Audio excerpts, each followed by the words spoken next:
નમસ્કાર, નવનિર્માણ ન્યૂઝમાં આપનું સ્વાગત છે. નવનિર્માણ ન્યૂઝ એટલે આજની પેઢીનો અવાજ.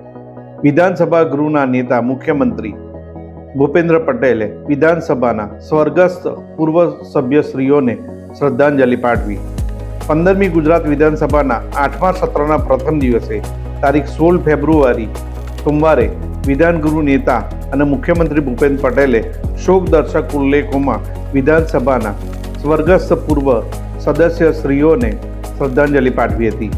વિધાનસભાના પૂર્વ સદસ્યો પૂર્વ મંત્રી સ્વ શ્રી મનસુખભાઈ છગનલાલ જોશી, પૂર્વ રાજ્યકક્ષાના મંત્રી સ્વ શ્રી મોહમ્મદભાઈ સુરતી તથા પૂર્વ સભ્યો સ્વ શ્રી ધીરજરાલ ફુલાભાઈ રીબડિયા, સ્વ શ્રી અમરસિંહ રામસિંહ વસાવા, સ્વ શ્રી વજુભાઈ પરમાર ડોડિયા અને સ્વ શ્રી બાવનજીભાઈ હંસરાજભાઈ મેતલિયાના અવસાન અંગેના શોકદર્શક ઉલ્લેખો ગૃહમાં રજૂ થયા હતા.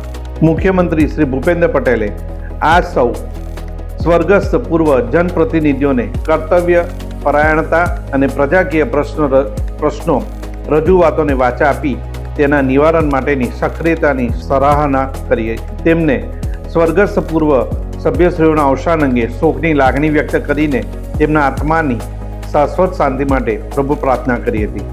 ગુજરાત વિધાનસભાના અધ્યક્ષ શંકરભાઈ ચૌધરી, રાજ્ય મંત્રીમંડળના મંત્રી અર્જુનભાઈ મોઢવાડિયા, વિપક્ષના ધારાસભ્યો સર્વશ્રી તુષારભાઈ ચૌધરી, ચૈતરભાઈ વસાવા અને ગોપાલભાઈ ઇટાલિયાએ પણ શોકદર્શક ઉલ્લેખમાં પોતાનો સૂર પુરાવીને પૂર્વ સદસ્યોને ભાવાંજલિ આપી હતી.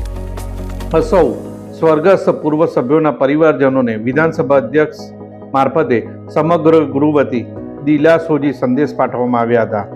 આ સૌ સ્વર્ગસ્થ સભ્યોના સન્માનમાં સભાગૃહે 2 મિનિટનું મૌન પાડ્યું હતું. નમસ્કાર.